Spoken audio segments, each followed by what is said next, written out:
Good morning everyone. So we are again back with the channel where I am making, I think for this chapter I am making third video now. One more video will be required to finish this chapter.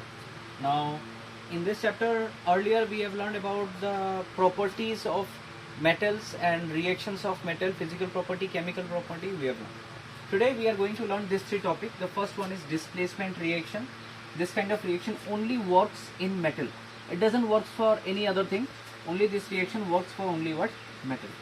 Then we will learn some uses of some metals. Okay, what are the uses of some of the metals that we will learn, and we will learn what are called as the non-metals. So these are the things. So let's start. First of all, displacement reaction. So in displacement reaction, what happens? The more reactive metal always displaces the less reactive metal. The reaction in which the more reactive metal displaces the less reactive metal, that kind of reaction is called as displacement reaction. Definition I have given in your note. After that, now how we can understand that which metal is more reactive and which metal is non-reactive, which metal is less reactive. For that you have to look at page number 58. In page number 58 there is a topic is given, reactivity series. In the side part of that a table has been given. That table will tell you which metal is more reactive and which metal is less reactive. For example, suppose potassium is the most reactive one. Now what happened? Let's take suppose A, there are two metals, let's take A and B, whereas A is more reactive than B.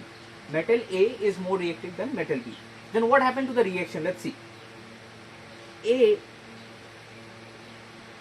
plus B into C, it gives, what is happening? See again, there is a metal A and there is a metal B. With metal B one thing is there, that is C. Now we know that A is more reactive than B.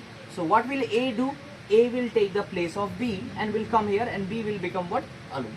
So this reaction, it will become what? A into C plus B. So what you have understood? See, A, as it is the more reactive one, has taken the place of B here, and it become with C and B got alone.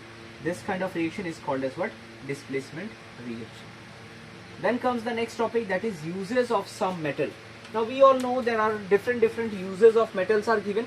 I have given you already in the notes. Some uses of metals are, for example, suppose iron or aluminium. Iron and aluminium, with the iron and aluminium we make different types of utensil, different body parts of car and vehicle, different vehicles. So those are the uses. If you look at the book in page number, you will find out in page number 59, sorry not 59, page number 60, you will find out that those will be the properties, or those are the uses of some of the metal. Now comes the last topic, that is the non-metal. So what is a non-metal? Our non-metals are the things which does not follow the property of metal. Those things will be called as the non-metal. Now what are the properties of metal? We got many properties of metal. For example, metal is a good conductor of heat and electricity. Number 2, metals are sonorous.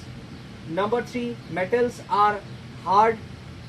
Okay, then we got that number 4, metal are lustrous. Number 5, we got that metals are ductile. So these are the properties of what? Metal. Our non-metals are the things which does not follow this property. They will be called as a non-metal. That means what? First of all, metals are the bad conductor. Metals are the good conductor. Non-metals are the bad conductor of heat and electricity. Second thing, metals are sonorous, so non-metal will be what? They are non-sonorous. Metals are hard, so non-metals will be what? Soft. Metal are lustrous, non-metal are non-lustrous.